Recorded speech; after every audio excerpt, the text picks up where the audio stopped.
Quando Deus quer acender uma geração, Ele envia um homem com o coração em chamas. E assim nasceu John Wesley, no ano de 1703, na pequena vila de Epworth, Inglaterra. O 15º filho de Samuel e Susanna Wesley. Uma família marcada por disciplina, oração e profundo temor do Senhor. Mas sua infância foi tudo menos comum. Aos 5 anos, sua casa pegou fogo no meio da noite. As chamas consumiam tudo, e quando os pais pensavam que haviam perdido o pequeno John, uma mão o puxou pela janela. Um resgate sobrenatural. Desde aquele dia, sua mãe o chamava de um tição tirado do fogo.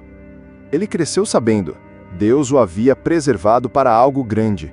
Na juventude era metódico, rigoroso, estudioso. Daí o nome que mais tarde os homens zombadores lhe dariam, metodista. Mas por trás da ordem, havia sede. Sede por um evangelho vivo. Sede por uma fé que não fosse teórica. Sede por um Deus que não apenas se estudava, mas que queimava por dentro. John Wesley estava prestes a descobrir que sua organização não bastava. Era preciso fogo. E Deus estava prestes a acendê-lo. John Wesley era tudo o que um cristão devia ser, pelo menos por fora. Ordenado como ministro da igreja anglicana, pregador eloquente. Viajou até a América como missionário. Mas havia algo terrivelmente errado. Seu coração estava frio. Ele ensinava a fé que não experimentava. Falava sobre a graça que ainda não o havia tocado. No navio para a Geórgia, enfrentou uma tempestade violenta. O pânico tomou conta dos tripulantes ingleses. Mas um grupo de cristãos morávios cantava em paz. Wesley ficou perplexo. Eles têm algo que eu não tenho.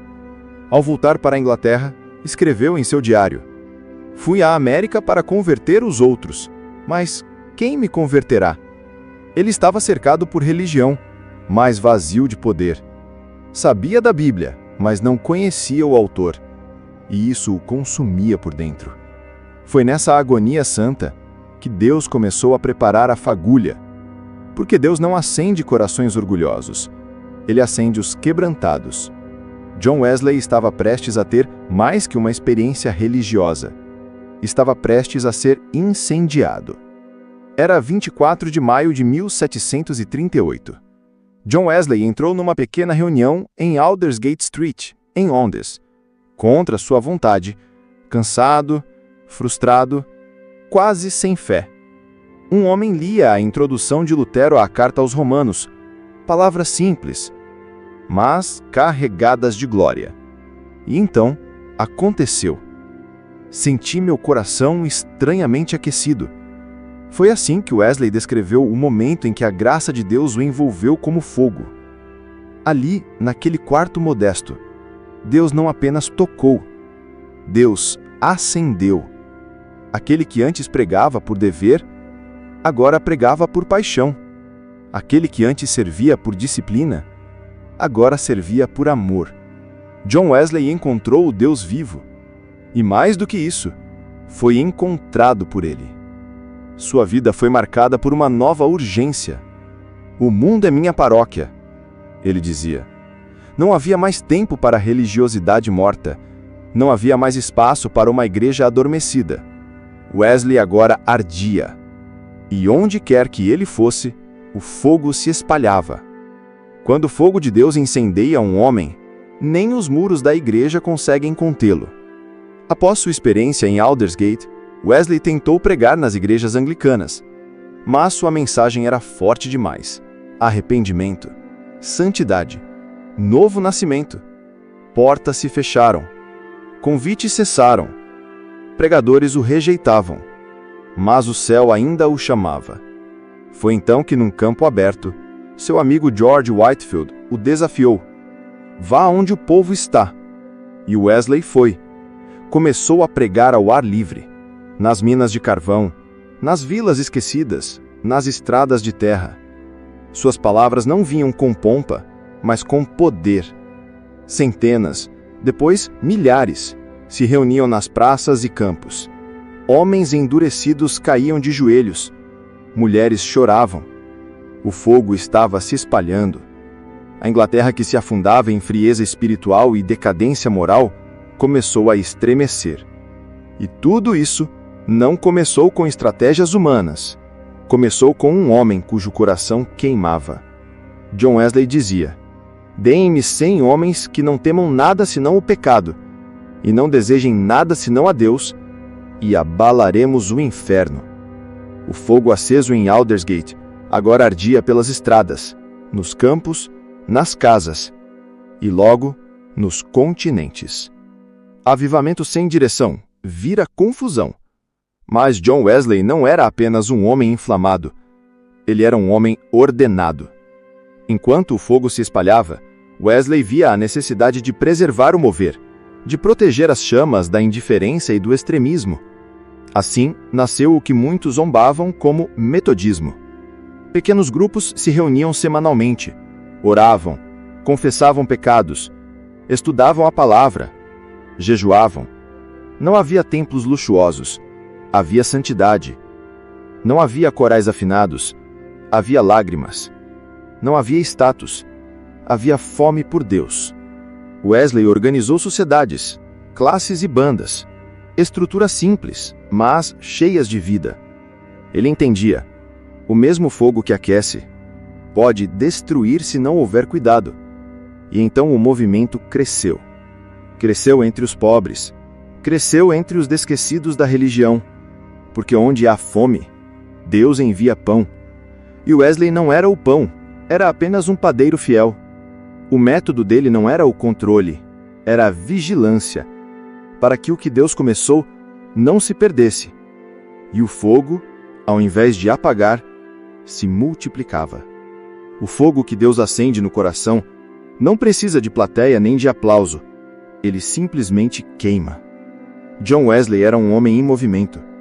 Cavalgava milhares de quilômetros por ano. Pregava de 3 a 5 vezes por dia. Dormia pouco. Jejuava com frequência. Sua agenda não era gerenciada por calendários, mas pela urgência da eternidade. Ele percorria aldeias, grandes cidades, zonas rurais, tudo em nome de Cristo. Enquanto muitos buscavam conforto, Wesley buscava almas. Enquanto muitos mediam o ministério por templos, ele media por transformação.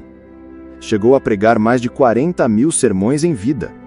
Viajou a cavalo mais de 400.000 quilômetros. Mas não era cansaço que se via nele, era zelo. Ele dizia: desperdiçar tempo é desperdiçar vida. Sua vida era organizada ao redor da cruz. Não gastava dinheiro com si próprio. Doava aos pobres. Investia em literatura.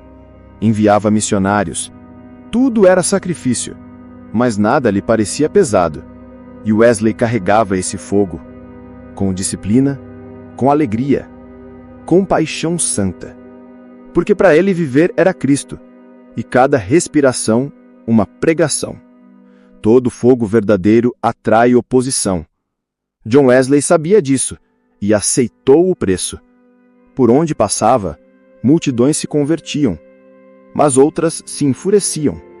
Foi rejeitado por igrejas, expulso de púlpitos, ridicularizado pela imprensa. Pregou em meio a gritos, já foi coberto de lama, já teve pedras lançadas contra ele, mas nunca parou, nunca recuou, porque sua confiança não estava nos homens, estava no Deus que o incendiara. Ele dizia: eles podem trancar as portas das igrejas, mas não podem trancar o céu. Wesley compreendia o que poucos entendem, que o Evangelho não é aceito por todos, mas é necessário para todos. Sua mensagem era ofensiva porque era verdadeira. Chamava ao arrependimento, confrontava a hipocrisia, desafiava os religiosos e os indiferentes. Mas o mesmo fogo que dividia, também curava. Porque ali, entre a rejeição dos homens, ele via a aprovação de Deus, e o Espírito Santo continuava operando não apesar das perseguições, mas através delas. Wesley seguia em frente, perseguido mas não parado, ferido mas não vencido. E enquanto os homens o criticavam, o céu se movia. John Wesley nunca quis fundar uma denominação. Ele só queria ver a igreja voltar a queimar. Mas quando o fogo é verdadeiro, ele se espalha. O que começou com reuniões em casas e campos, cresceu. Dezenas de milhares foram transformadas. Cidades inteiras mudaram sua moral, seus costumes, sua cultura. Homens e mulheres deixaram o pecado e abraçaram a cruz. Lares foram restaurados. Nações foram abaladas. Wesley organizou pregadores leigos, treinou líderes, multiplicou grupos de discipulado e, sem querer, deu origem ao que o mundo chamaria de movimento metodista. Mas Wesley sempre dizia: sou um cristão bíblico. O resto são rótulos. Seu foco nunca foi construir impérios, mas formar santos. Ele via o reavivamento não como um evento, mas como uma forma de viver. O fogo não estava nos métodos, estava na entrega. E por isso, o que Deus fez através dele ultrapassou seu tempo, sua geografia, seu nome. Ele deixou mais que seguidores, deixou um caminho. Um caminho de oração, santidade, ação. Um caminho de cruz, simplicidade e fervor. O mundo se lembraria de John Wesley, mas o céu se lembraria da chama que ele não deixou apagar. Para muitos, a velhice é tempo de descanso. Para John Wesley, era só mais um dia para servir. Aos 70, ele ainda pregava. Aos 80, ainda viajava a cavalo. Aos 87, ainda liderava reuniões e escrevia cartas de exortação. Seu corpo já não tinha a mesma força, mas sua alma ardia como no primeiro dia. Ele dizia: enquanto houver fôlego, pregarei, orarei, ensinarei e clamarei por almas. Não havia aposentadoria para os apaixonados por Cristo. Wesley não acumulou riqueza, não construiu mansões, não buscou títulos. Morreu pobre, mas eternamente rico. No dia 2 de março de 1791, em paz, partiu para a glória. Suas últimas palavras ecoaram como oração e testemunho. O melhor de tudo é: Deus está conosco. Não houve multidões no enterro, mas o céu se encheu. Porque ali, naquele leito simples, despediu-se um general da fé, um homem que não viveu por si, um homem que não se entregou ao conforto, um homem que queimou até o fim. O mundo perdeu um pregador, mas o céu recebeu um servo fiel. John Wesley se foi, mas o fogo que o consumiu ainda arde. Não ficou uma estátua, ficou um chamado. Um chamado para que novos corações se entreguem sem reservas. Porque o mundo ainda precisa de homens e mulheres que não negociam a cruz. Ainda há multidões perdidas, ainda há igrejas mornas, ainda há púlpitos vazios de glória, e ainda há um Deus que procura por corações dispostos a queimar. Corações que, como Wesley, digam: não quero viver uma fé fria, quero viver uma fé que transforma. O legado de Wesley não é apenas histórico, é profético. Ele provou que um homem cheio de Deus pode abalar um século.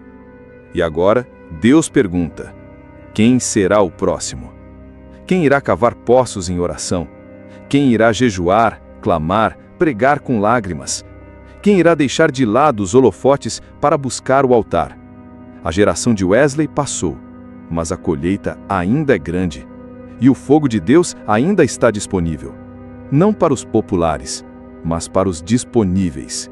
Para os que se ajoelham no secreto, para os que têm sede do eterno, para os que dizem: Senhor, acende em mim um coração em chamas. Que esse seja o seu clamor, e que Deus responda com fogo.